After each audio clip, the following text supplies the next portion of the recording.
Hello everyone, welcome to our channel Education Hotspot. So this is the next video in the series of PW Only IAS उड़ान 500 plus current affair of economy.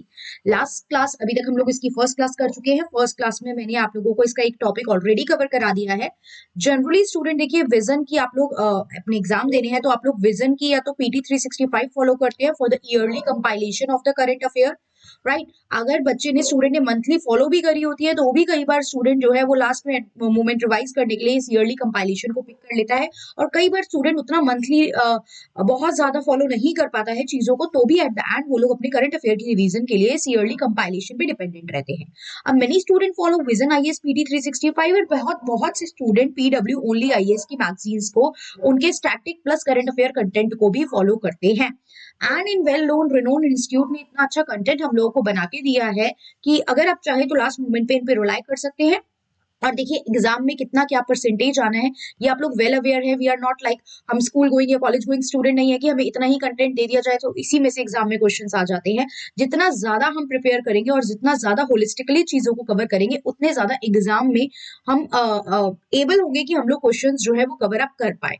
Right so यहाँ पे जब पढ़ना है तो सबसे पहले अपनी आइडियोलॉजी ये बिल्कुल नहीं रखनी है कि आप क्या इसमें से एग्जाम में क्वेश्चन बनेगा या नहीं. Just read out the topic, देखो क्या बात कर रहा है, कुछ इससे रिलेटेड जो फैक्ट है वो हम क्या क्या कवर कर सकते हैं. Just focus on these kind of things. इस चीजों पे आप फोकस करेंगे. डू नॉट फोकस कि एग्जाम में क्या आना है कितना आना है. राइट अब यहाँ पे देखिए हमने employment and inclusive growth topic में लिविंग वेज सिस्टम कर लिया था. नवचेतना पे बात करते हैं ऑल्दो इतना ज्यादा रिलेवेंट और इंपॉर्टेंट नहीं है बट हाँ सिंपल सा टॉपिक है. नवचेतना और इनहेरिटेंस टैक्स ये दो टॉपिक जो है वो हम आज की क्लास में डिस्कस करने वाले हैं. ये दो टॉपिक अभी हम आज डिस्कस करेंगे. एंड यस कुछ स्टूडेंट का मेरे पास कमेंट भी आया था विद रिगार्ड टू द उड़ान स्टैटिक मैगजीन ऑफ इकोनॉमी कि आप स्टैटिक भी कवर करवा दो उड़ान की इको की. So I try my level best कि हम उड़ान स्टैटिक भी जो है वो स्टार्ट करें और उसको कवर अप कर ले. राइट मैं अपनी तरफ से पूरी कोशिश करूंगी. If anyone else want that, अगर और कोई भी चाहता है कि उड़ान की स्टैटिक स्टार्ट की जाए, do let me no in the comment box. I try कि मैं बहुत बेसिक तरीके से आपको इको के फैक्ट जो है वो कवर कराऊं. क्योंकि देखिए मेरा जो बैकग्राउंड है 11th 12th graduation PG, I have PG in two मतलब मेरे पास जो पोस्ट ग्रेजुएशन डिग्री है वो 3 कोर्सेज में पीजी है. तो मुझे थोड़ा सा डिटेल नॉलेज कुछ सब्जेक्ट्स की है अच्छी खासी. तो 11th 12th graduation post graduation की मैं बात करूं तो इकोनॉमिक्स मेरा सब्जेक्ट रहा है. तो जब मैं इकोनॉमिक्स अगर आप लोगों को पढ़ाऊंगी तो मैं बिल्कुल बेसिक वाला लेवल लूंगी ताकि अगर किसी स्टूडेंट का 11th 12th का बेसिक क्लियर नहीं है वो भी चीजें कवर अप कर पाए. So if you want that then do let me know. I try कि मैं आपके प्रीलिम से पहले वो पूरी मैगजीन आपको कंप्लीट कर दूं. चलिए हम बात करते हैं नवचेतना की. Navchetana why it is in news. तो national framework for early childhood stimulation 2024 ने इंट्रोड्यूस करा है एक activity based curriculum for parents Anganwadis and ASHA workers in India. देखिए अब यहाँ पे क्या बोला गया है कि जो बच्चों को सिखाने की बात है. मैं आपको पहले शॉर्ट में यहाँ पे कुछ चीजें बताती हूँ कि बच्चों को जो सिखाया जाएगा ना तो बच्चों को सिखाने के लिए आप लोग थोड़ा प्रैक्टिकल चीजें यूज करो. आप ये नहीं कि 1 2 3 बोल बोल के उनको रटवाते रहो. आप थोड़ा सा एक्टिविटी के बेसिस पे बच्चों को एंगेज करने की कोशिश करो. और एक्टिविटी के बेसिस पे एंगेज करेंगे तो देखिए पेरेंट्स तो इंपॉर्टेंट रोल प्ले करेंगी. राइट सो बच्चे के सोशलाइजेशन में अपब्रिंगिंग में टीचिंग में पेरेंट्स का इंपॉर्टेंट रोल होता है ना. तो यहाँ पे आपकी जो है पेरेंट्स इंपॉर्टेंट रोल प्ले करेंगे. प्लस आंगनवाड़ी छोटे पे बच्चा आंगनवाड़ी जा रहा है जो चाइल्ड केयर सेंटर होते हैं वो एंड आशा वर्कर जो भी इंडिया में है. आप लोग मुझे आशा की जो फुल फॉर्म है वो कमेंट करके बताएंगे.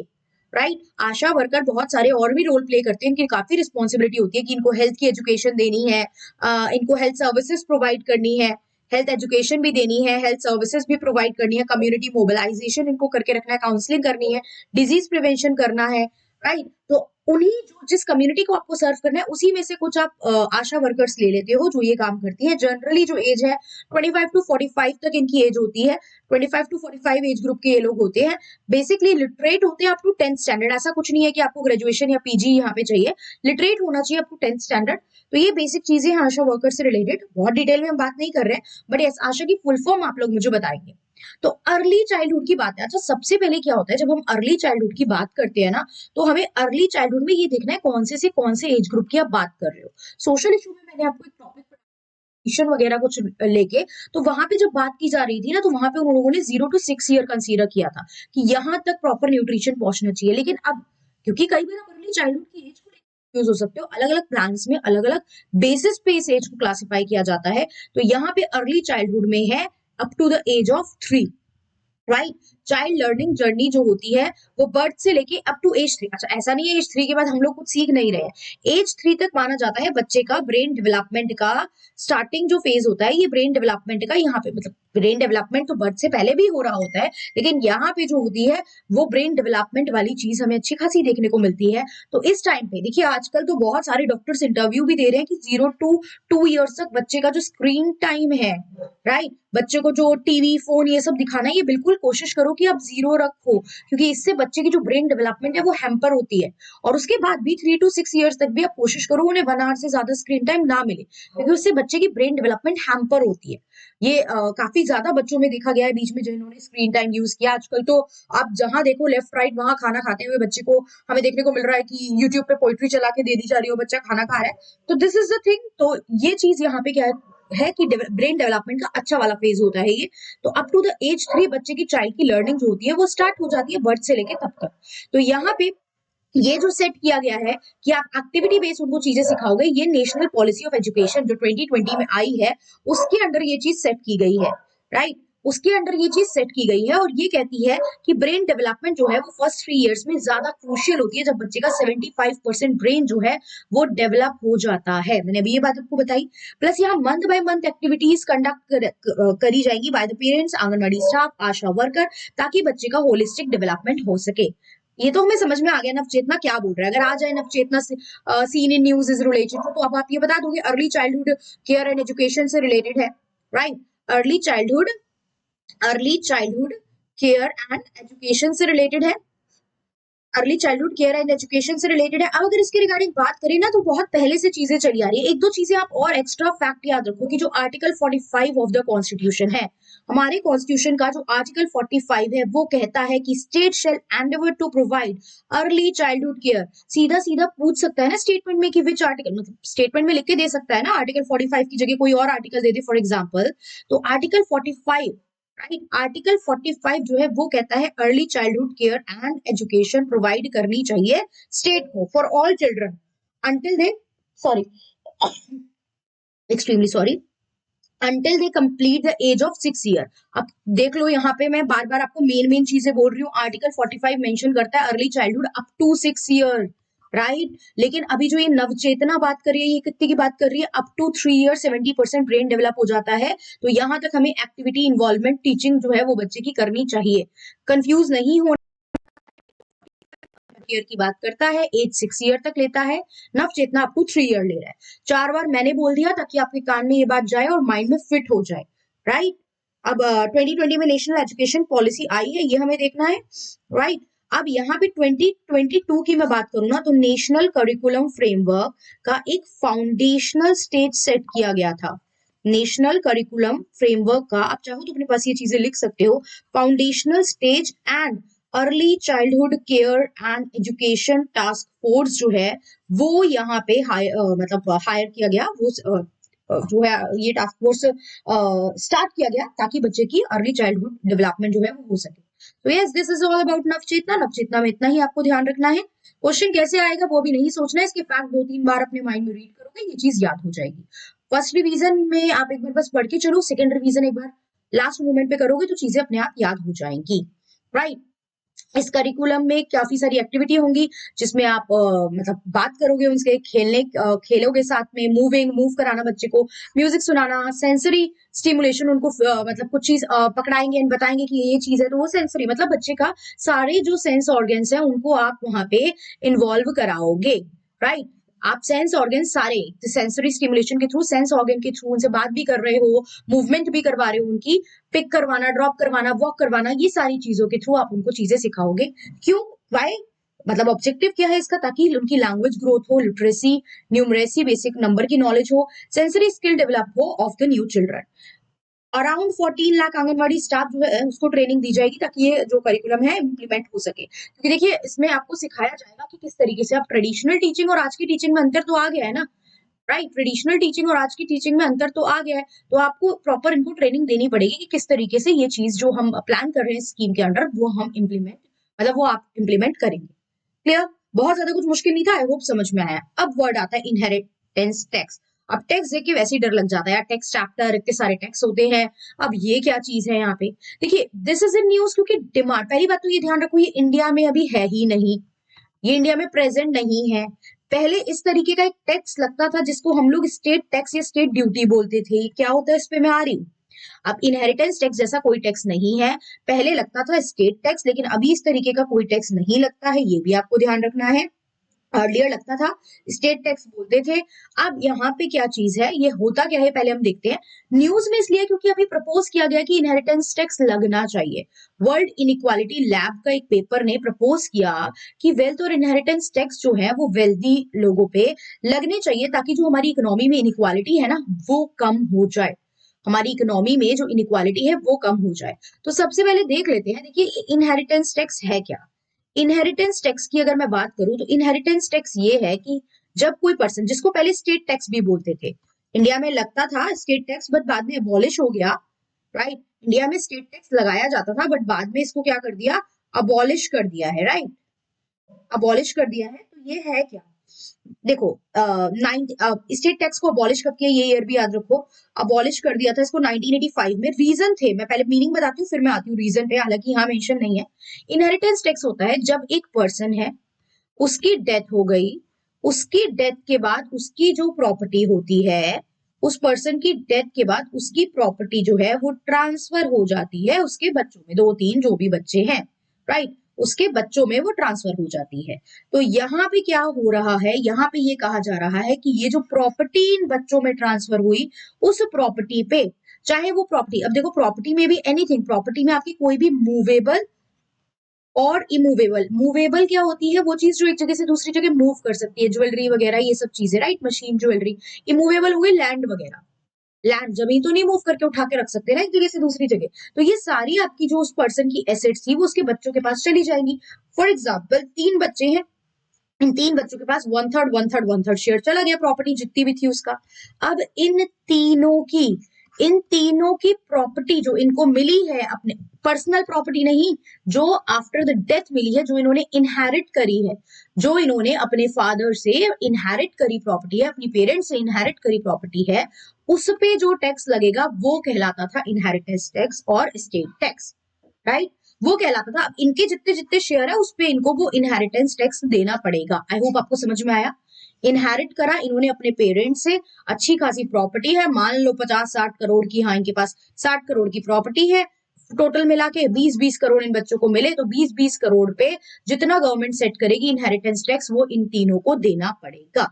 इसी को पहले हम स्टेट ड्यूटी, स्टेट टैक्स बोलते थे, जो इंडिया पे लगता था जब एक पर्सन की डेथ के बाद उनकी जो प्रॉपर्टी थी, एसेट्स थी, वो ट्रांसफर कर दी जाती थी उनके लीगल हायर्स को। अब सबसे पहली बात तो सिंपल क्वेश्चन बना सकता है आपसे, inheritance tax is the tax that is levied to A B C D, right, या which of the following statement is true regarding और इनकरेक्ट रिगार्डिंग इनहेरिटेंस टैक्स। सबसे पहली बात तो ये इंडिया में एप्लीकेबल है तो बिल्कुल नहीं है। इसको पहले state tax, it is also known as state tax, तो बिल्कुल स्टेट टैक्स बोलते थे। स्टेट टैक्स को 1985 में अबॉलिश कर दिया, अबॉलिश कर दिया, तो अबॉलिश बिल्कुल कर दिया गया था यहाँ पे 1985 में। क्यों, क्योंकि प्रॉपर्ली इंप्लीमेंट नहीं हो पा रहा था, और जब देखा गया ना लास्ट बजट में, तो उतनी अर्निंग ही नहीं थी इससे जितनी होनी चाहिए। पूरे बजट में जो आपके पास रेवेन्यू आता है टोटल बजट के टाइम पे, तो वो उतना रेवेन्यू था ही नहीं, इससे बहुत कम पैसा आ रहा था। तो जिस पर्पज से ये आया था कि इनइक्वालिटी को कम करेगा, ये सब चीजें ये फुलफिल ही नहीं हो पाई। So that is the problem. अब क्या इनहेरिटेंस टैक्स सिर्फ इंडिया में नहीं, बाकी जगह भी लगता है क्या, सिर्फ इंडिया में लग रहा है, नहीं, बाकी जगहों पे भी लग रहा है ये इनहेरिटेंस टैक्स, राइट। अब देखो सुपर रिच लोगों को देना पड़ेगा, अब लोगों को परेशानी तो हो ही रही थी इससे, तो कई बार थोड़ा सा इम्प्लीमेंटेशन में लूप होल था, प्लस जिस पर्पज से ये लाया गया था वो पर्पज फुल नहीं हो रहा था, उतना रेवेन्यू इससे रिलीज ही नहीं हो रहा था, तो 1985 में इसको अबॉलिश कर दिया।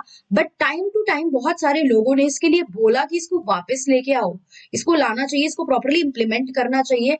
बहुत लोगों ने इसको टाइम टू टाइम बोला, बट अभी इम्प्लीमेंटेड नहीं है, राइट। अभी इंडिया इज ग्रोइंग टुवर्ड कि हम वेल्थ जनरेट करें, ये सब करें, तो इस टाइम पे इसको लाने का जिक्र कुछ लोग कर रहे हैं, लेकिन yes few people are oppose this also, बहुत से लोग अपोज है। और आप मानेंगे नहीं कि मतलब काफी, अगर मैं फिगर्स बताऊंगी तो इट इज वेरी शॉकिंग कि लाइक अगर आपकी इनकम देखो, अगर आपकी इनकम 1 लाख तक है, राइट। अगर प्रॉपर्टी, ये आपकी पर्सनल इनकम की बात नहीं हो रही है, this is not income tax, ध्यान रखना। ये बात है प्रॉपर्टी की इनकम की। 1 लाख से ज्यादा अगर आपके पास प्रॉपर्टी आई है तो आपको 7.5% देना पड़ेगा। किसी के पास 20 लाख से ज्यादा गई है तो उसे तो 85% तक उसका जो वैल्यू है वो एज ए इनहेरिटेंस टैक्स देनी पड़ती थी। तो बहुत ज्यादा ये टैक्स यहाँ पे था। आप देख ही सकते हो, परसेंटेज से आपको आइडिया लग रहा है। तो इसके स्लैब बने हुए थे बहुत सारे अलग अलग। अब यही चीज यहाँ बोल रहा है, मैंने आपको समझाने की कोशिश की, आई होप आपको अच्छे से समझ में आई होंगी चीजें। Inheritance tax refers to levy impose on assets और property inherit after an individual death. एक इंडिविजुअल की डेथ के बाद जो प्रॉपर्टी ट्रांसफर हुई उस पे लगता है। अनलाइक स्टेट टैक्स जो ओवरऑल वैल्यू पे लगता था, पूरे पर्सन की जो स्टेट थी उस पे, इनहेरिटेंस टैक्स पोर्शन पे लगेगा। मैंने बोला 3 लोगों को 1/3 मिला, तो इनके पोर्शन पे लगेगा बेनिफिशियरीज के। राइट, इससे क्या होगा, रेवेन्यू इंक्रीज होगा। जो पैसा आप इनसे टैक्स की फॉर्मेट में लोगे उसको आप अदर डेवलपमेंट प्रोजेक्ट्स में लगाओगे जो बाकी लोगों की हेल्प करेगा, तो वेल्थ रिडिस्ट्रीब्यूशन होगा, इक्विटी आएगी और मेरिटोक्रेसी प्रमोट होगी। ये नहीं कि मतलब अपने बाप दादाओं के बेसिस पे जो आया आगे आ गया, आप अपना आप जनरेट करो खुद की वेल्थ को, तो मेरिटोक्रेसी कहीं ना कहीं प्रमोट होगी। अब करेंटली इंडिया ऐसा कोई टैक्स नहीं लगाती है। हालांकि सिमिलर टाइप का स्टेट ड्यूटी लगता था 1953 में, लेकिन 1985 में उसको क्या कर दिया, अबॉलिश कर दिया। क्यों? क्योंकि इसकी उतना ज्यादा अनपॉपुलर था और रेट बहुत हाई था। मैंने बताया ना 85% तक आप इतना इसके थ्रू टैक्स यहाँ पे ले रहे थे।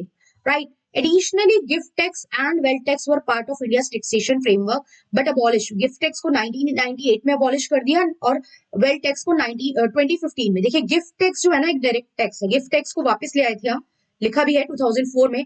गिफ्ट टैक्स एक डायरेक्ट टैक्स है। जब आपको गिफ्ट क्या होता है, गिफ्ट क्या होता है, बिना किसी रिटर्न के, विदाउट कंसिडरेशन जब आपको कोई पर्सन कोई चीज दे रहा है।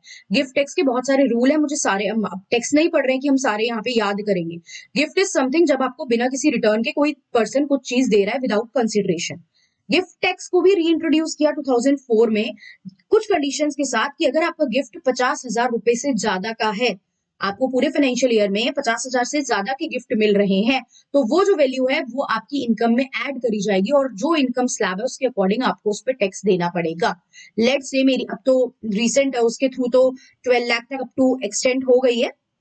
राइट, इनकम टैक्स की अगर मैं बात करूं तो यहाँ पे बोला गया कि 50,000 से ज्यादा का गिफ्ट है तो जितनी ज्यादा वैल्यूएशन है उतनी इनकम। फॉर एग्जाम्पल मुझे गिफ्ट मिला 1 लाख का, 50,000 तक तो मेरे एग्जाम हो ही रहा है ना, तो बचा हुआ 50,000 मेरी इनकम में ऐड हो जाएगा और वो मेरी इनकम को बढ़ा देगा और उस अकॉर्डिंग फिर मुझे अपना इनकम टैक्स देना पड़ेगा जिस भी स्लैब में, जिस भी इनकम टैक्स की स्लैब में मैं फॉल कर रही हूँ।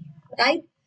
इसमें क्या है, इनहेरिटेंसेस नहीं जाती हैं गिफ्ट टैक्स में। इनहेरिटेंस के लिए तो अलग से हम टैक्स की बात कर रहे हैं। डोनेशंस वगैरह नहीं जाती हैं, क्लोज रिलेटिव से मिला गिफ्ट नहीं जाता है। मैंने बोला कुछ एग्जाम्पशंस हैं जो आपके इनकम टैक्स एक्ट के, प्रॉपर इनकम टैक्स एक्ट है 1961, जो ये सारे टैक्स की प्रोविजन देखता है, उसमें गिफ्ट टैक्स के बारे में भी लिखा हुआ है। तो इनकम टैक्स एक्ट है 1961 का, उसमें बहुत डिटेल में इसकी सारी एग्जाम्पशंस लिखी गई हैं। लेकिन मोटा मोटा जान लीजिए, डोनेशन पे नहीं लगता है गिफ्ट टैक्स, इनहेरिटेंस पे नहीं लगता है, वेडिंग गिफ्ट पे, क्लोज रिलेटिव से मिले गिफ्ट पे आपका गिफ्ट टैक्स चार्ज नहीं होता है। राइट। आई होप आपको ये टॉपिक समझ में आए होंगे। 2 टॉपिक हमने आज कवर करे। थोड़ा सा डिटेल में समझाने की वजह से वीडियो की लेंथ लंबी हो रही है। मैं कोशिश करूंगी आने वाले टाइम से थोड़ा सा कॉम्पैक्ट रखने की, बट जितना मुझे डिटेल बताना है उसमें थोड़ा सा टाइम अभी मुझे लग रहा है, बट मैं कोशिश करूंगी आगे आने वाले टाइम में मैं कम टाइम में और ज्यादा कंटेंट कवर करा सकूं, सो दैट आप अच्छे से कम टाइम में ज्यादा चीजें कवर कर सके। मिलते हैं नेक्स्ट वीडियो में विद फर्दर टॉपिक। अगर कोई डाउट है तो आप कमेंट कर सकते हैं। So that's all, thank you everyone, see you in the next video.